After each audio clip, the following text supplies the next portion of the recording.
ಶ್ರೀ ನೀಲಕಂಠೇಶ್ವರ ಮಠ Gadag Betageri February 2025 ವರ್ಧಂತಿ ಮಹೋತ್ಸವ ವೇದಿಕೆಯಲ್ಲಿ ಆಸೀನರಾಗಿರುವ ಶ್ರೀ ಶೈಲ ಮೂಲಪೀಠ ಸೂರ್ಯ ಸಿಂಹಾಸನ ಆದಿ ಭಿಕ್ಷಾವತಿ ಶ್ರೀ ಶ್ರೀ ಶ್ರೀ ಶ್ರೀ ಶ್ರೀ ಜಗದ್ಗುರು 1008 ಶ್ರೀ ನಾಲ್ಮಡಿ ನೀಲಕಂಠ ಪಟ್ಟದಾರಿಯ ಮಹಾಸ್ವಾಮಿಗಳಿಗೆ ವಂದಿಸುತ್ತಾ ವೇದಿಕೆಯಲ್ಲಿ ಆಸೀನರಾಗಿರುವ ಎಲ್ಲ ಗಣ್ಯಾತಿ ಗಣ್ಯರಿಗೂ ವಂದಿಸುತ್ತಾ ನನ್ನ 4 ಮಾತುಗಳನ್ನು ಹೇಳುತ್ತಿದ್ದೇನೆ. ನಾನು KN ಸುಬ್ರಹ್ಮಣ್ಯ. ನನ್ನ ಹುಟ್ಟೂರು ಹಾಸನ ಜಿಲ್ಲೆ ಅರಕಲಗೂಡು ತಾಲೂಕು ಕುಣನೂರು. ಹಾಸನ ಜಿಲ್ಲೆಯಲ್ಲಿ ಗದಗೆಯಲ್ಲಿ ದೂರ ದೂರದ ಊರುಗಳ ನಮ್ಮ ಜನರ ಸಮಾಗಮವಾಗಬೇಕು, ಬೆರೆಯಬೇಕು ಅಂತ ಪ್ರಯತ್ನಗಳು ಶ್ರೀ ಅವರ ಈ ಮಠದಲ್ಲಿ ನಡೆಯುತ್ತಲೇ ಇವೆ. ಇದಕ್ಕೆ ನಾನು ಕೂಡ ಸಾಕ್ಷಿಯಾಗಿರುತ್ತೇನೆ. ನನಗೆ ಚಿಕ್ಕಂದಿನಿಂದಲೂ ಕತೆ ಕವನ ಬರೆಯುವ ಆಸಕ್ತಿ. ಈ ಆಸಕ್ತಿ ಇಲ್ಲಿಯವರೆಗೂ ನನ್ನನ್ನು ಕರೆದುಕೊಂಡು ಬಂದು ನಿಲ್ಲಿಸಿದೆ. ಇದರ ಫಲವಾಗಿ 2023ರಲ್ಲಿ ಕಲ್ಲೊಂದು ಕವಿಯಾಗಿ ಕವನ ಸಂಕಲನವನ್ನು ಹೊರತಂದಿರುತ್ತೇನೆ. ನನ್ನ 2ನೆಯ ಕೃತಿ ಕಾದಂಬರಿ ಪರ ಊರಿನವನು ಕಳೆದ ವರ್ಷ ಬರೆದು ಮುಗಿಸಿದಾಗ ಈ ಕಾದಂಬರಿಗೆ ನಮ್ಮ ಈ ಮಠದ ಸ್ವಾಮೀಜಿಗಳಿಂದ ಆಶೀರ್ವಚನವನ್ನ ಬೇಡಿದಾಗ ಅವರು ತುಂಬ ಹೃದಯದಿಂದ ನನಗೆ ಆಶೀರ್ವಚನವನ್ನ ಕೊಟ್ಟಿರುತ್ತಾರೆ.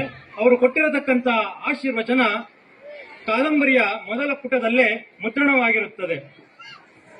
ಮತ್ತೆ ನಾನು ಈ ಕಾದಂಬರಿಗೆ ಈ ಒಂದು ವೇದಿಕೆಯಲ್ಲಿ ಅವಕಾಶವನ್ನ ಮಾಡಿಕೊಡಿ ಎಂದಾಗ ಅದಕ್ಕೂ ಕೂಡ ತಾವು ಅವಕಾಶವನ್ನ ಮಾಡಿಕೊಟ್ಟಿರುತ್ತಾರೆ. ಹಾಗಾಗಿ ಅವರಿಗೆ ಮತ್ತೊಮ್ಮೆ ನಾನು ಹೃದಯಪೂರ್ವಕವಾಗಿ ವಂದಿಸುತ್ತೇನೆ. ಇದರ ಜೊತೆಗೆ ನಾನು ಈ ಗದಗದಲ್ಲಿ ನನ್ನ ಮೊದಲ ಕಾದಂಬರಿಯನ್ನು ಲೋಕಾರ್ಪಣೆಯಾಗುತ್ತಿದೆ ಎಂದರೆ ನನಗೆ ಇನ್ನೊಂದು ಸೌಭಾಗ್ಯವೇ ಎನ್ನಬೇಕು. ಏಕೆಂದರೆ ಗದಗ ಈ ಭೂಮಿ ಸಾಮಾನ್ಯವಾದದ್ದಲ್ಲ. ಕನ್ನಡ ಭಾಷೆಗೆ ಸದೃಢವಾಗಿ ಅಡಿಪಾಯವನ್ನು ಶತಮಾನಗಳ ಹಿಂದೆಯೇ ಹಾಕಿಕೊಟ್ಟ ಕನ್ನಡ ಭಾಷೆಯ ನೆಲೆಬೀಡು. ಕುಮಾರವ್ಯಾಸರ ಈ ನೆಲದಲ್ಲಿ ಪುಸ್ತಕಗಳ ಕಾಶಿ ಎಂದೇ ಹೆಸರಾದ ಈ ಗದಗದಲ್ಲಿ ನನ್ನ ಕೃತಿ ಅಧಿಕೃತವಾಗಿ ಲೋಕಾರ್ಪಣೆ ಆಗುತ್ತಿದೆ ಎಂದರೆ ಇದು ನನಗೆ ತುಂಬಾ ಸಂತೋಷವೇ. ನಾನು ಹೆಚ್ಚು ಮಾತನ್ನು ಆಡುವುದಕ್ಕೆ ಹೋಗುವುದಿಲ್ಲ. ಆದರೆ ನನ್ನ ಕಾದಂಬರಿಯ ಒಂದು ಸಣ್ಣ ಪರಿಚಯ ಮತ್ತು ನಮ್ಮ ಜನಾಂಗದ ನನ್ನ ಅಭಿಪ್ರಾಯಗಳನ್ನು ಹೇಳಿ ನಾನು ನನ್ನ ಮಾತನ್ನ ಮುಗಿಸ್ತೇನೆ. ಪರ ಊರಿನವನು ಕಾದಂಬರಿ 5000 ವರ್ಷಗಳ ಹಿಂದಿನಿಂದಲೂ ಮನುಷ್ಯ ಬದುಕಿಗಾಗಿ ಊರನ್ನು ಬಿಟ್ಟು ಊರಿಗೆ ಬಂದು ಜೀವನವನ್ನು ಕಟ್ಟಿಕೊಳ್ಳುತ್ತಲೇ ಇದ್ದಾನೆ. ಇದರಲ್ಲಿ ಇವನು ಬದುಕನ್ನು ಕಟ್ಟಿಕೊಳ್ಳಲು ಯಾರಿಗೂ ಹೇಳದ ಕ್ರೌರ್ಯವನ್ನು ಮಾಡುತ್ತಿದ್ದಾನೆ. ಈ ಕ್ರೌರ್ಯ ಏನೆಂಬುದನ್ನು ಈ ಕಾದಂಬರಿಯಲ್ಲಿ ನೋಡಬಹುದು. ಇದರ ಜೊತೆಯಲ್ಲಿ ಈ ಕಾದಂಬರಿಯಲ್ಲಿ ಇನ್ನೊಂದು ವಿಚಾರ ಅನಾವರಣವನ್ನ ಮಾಡಿರುತ್ತೇನೆ. ಅದು ಕೈಗಾರಿಕಾ ತರಬೇತಿ ಸಂಸ್ಥೆಗಳ ವಿಚಾರ. ಇಲ್ಲಿ ITIಗಳು ಹೇಗೆ ಪ್ರಾರಂಭವಾದವು, ಇವುಗಳ ಮಹತ್ವವೇನು ಎಂಬುದನ್ನು ತಾವು ಇಲ್ಲಿ ನೋಡಬಹುದು. ಪ್ರತಿಯೊಬ್ಬರು ಓದಲೇಬೇಕಾದಂತಹ ಒಂದು ಕಾದಂಬರಿಯಾಗಿರುತ್ತೆ ಮತ್ತು ಮಾನವೀಯ ಮೌಲ್ಯಗಳನ್ನು ಒಳಗೊಂಡಂತಹ ಒಂದು ಕಾದಂಬರಿಯಾಗಿರುತ್ತೆ. ನನ್ನ ಮತ್ತೊಂದು ವಿಚಾರ ನಮ್ಮ ಜನಾಂಗ ಮೊದಲಿನಿಂದಲೂ ತುಂಬಾ ಹಿಂದುಳಿದ ಬಡತನದಿಂದ 90ರ ದಶಕದವರೆಗೂ ಅಂತ ಸಂಘಟನೆಗಳು ಆಗುವುದೇ ನಮ್ಮ ಜನಾಂಗದಲ್ಲಿ ಸಾಧ್ಯವೇ ಆಗುವುದಿಲ್ಲ. ನಮ್ಮ ದೇಶದ ಬುನಾದಿಯಾದ ಕಾರ್ಯಾಂಗ, ನ್ಯಾಯಾಂಗ, ಶಾಸಕಾಂಗ ಇವುಗಳಲ್ಲಿ ಬೇರನ್ನು ಬಿಡಲು ಇಂದಿಗೂ ಒದ್ದಾಡುತ್ತಲೇ ಇದ್ದೇವೆ. ಇದೇ ರೀತಿಯಾಗಿ ಮುಂದುವರಿಯುವುದಕ್ಕೆ ನಾವು ಅವಕಾಶವನ್ನು ಕೊಡಬಾರದು.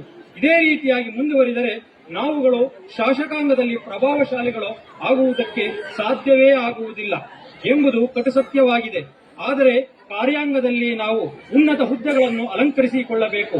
ನ್ಯಾಯಾಂಗದಲ್ಲಿ ಉನ್ನತ ಹುದ್ದೆಗಳಾದ ನ್ಯಾಯಾಲಯಗಳ ನ್ಯಾಯಾಧೀಶರ ಹುದ್ದೆಗಳನ್ನು ಅಲಂಕರಿಸಿ ಬಲಿಷ್ಠರಾಗುವುದೊಂದೇ ಉಳಿದಿದೆ ಅನ್ನಿಸುತ್ತೆ. ಆದಾಗ್ಯೂ ನಾವು ಶಾಸಕಾಂಗದಲ್ಲಿ ಬಲಿಷ್ಠರಾಗುವುದು ಅವಶ್ಯವಿದೆ. ಇಲ್ಲ ಎಂದಲ್ಲಿ ನಾವುಗಳು ಅಲ್ಪರಾಗಿ ಉಳಿದು ನಮ್ಮನ್ನು ಗುರುತಿಸದ ಸ್ಥಿತಿಗೆ ನಾವು ಹೋಗಿಬಿಡುತ್ತೇವೇನೋ ಎನಿಸುತ್ತೆ. ಅಲ್ಲದೆ ನಮ್ಮ ಮುಂದಿನ ಪೀಳಿಗೆ ನಮ್ಮ ಜನಾಂಗದ ಹೆಸರನ್ನೇ ಮರೆತು ಬಿಡುತ್ತೇನೋ ಎನಿಸುತ್ತೆ. ಇದರಿಂದಾಗಿ ನಮ್ಮ ಜನಾಂಗದ ಗುರುಗಳು, ಹಿರಿಯರು ಪ್ರತಿ ಕ್ಷೇತ್ರದಲ್ಲೂ ನಾವು ಬಲಿಷ್ಠರಾಗುವುದಕ್ಕೆ ಏನನ್ನ ಬೇಕು ಅವುಗಳೆಲ್ಲವನ್ನು ಮತ್ತಷ್ಟು ಪರಿಣಾಮಕಾರಿಯಾಗಿ ಮಾಡಬೇಕೆಂದು ಕೇಳಿಕೊಳ್ಳುತ್ತೇನೆ. ಅಲ್ಲದೆ ಇಡೀ ರಾಜ್ಯಾದ್ಯಂತ ನಮ್ಮ ಜನಾಂಗ ಮತ್ತಷ್ಟು ಒಗ್ಗಟ್ಟಿನಲ್ಲಿ ಕೆಲಸ ಮಾಡುವುದು ಅವಶ್ಯವಾಗಿದೆ ಎಂದು ಕಾಣುತ್ತೆ. ಇಂದಿಗೂ ನಮ್ಮ ಜನಾಂಗ ಒಂದೇ ಅಲ್ಲ, ನಮ್ಮ ಮಠಗಳು ಕೂಡ ತುಂಬಾ ಬಡತನದಲ್ಲೇ ಇವೆ. ನಾವು ಹಲವು ಮಠಗಳನ್ನು ನೋಡಿದಾಗ ಇಂದಿಗೂ ನಮ್ಮ ಜನಾಂಗದಲ್ಲಿ ನಮ್ಮವರದೇ ಒಂದು ಕಾಲೇಜು, ಇಂಜಿನಿಯರಿಂಗು, ವೈದ್ಯಕೀಯ ಕಾಲೇಜುಗಳು ಕಂಡು ಬರುವುದೇ ಇಲ್ಲ. ಇವುಗಳು ಇಲ್ಲಿ ಸಾಧ್ಯವೂ ಆಗುತ್ತಿಲ್ಲ. ನಮ್ಮ ಜನಾಂಗ ಇಂದು ಬಲಿಷ್ಠವಾಗಬೇಕಾಗಿದೆ. ಅದಕ್ಕೆ ನಾವು ಮೊದಲು ನಮ್ಮ ಗುರುಪೀಠಗಳನ್ನು ಭದ್ರಪಡಿಸಿಕೊಳ್ಳಬೇಕಾಗಿದೆ.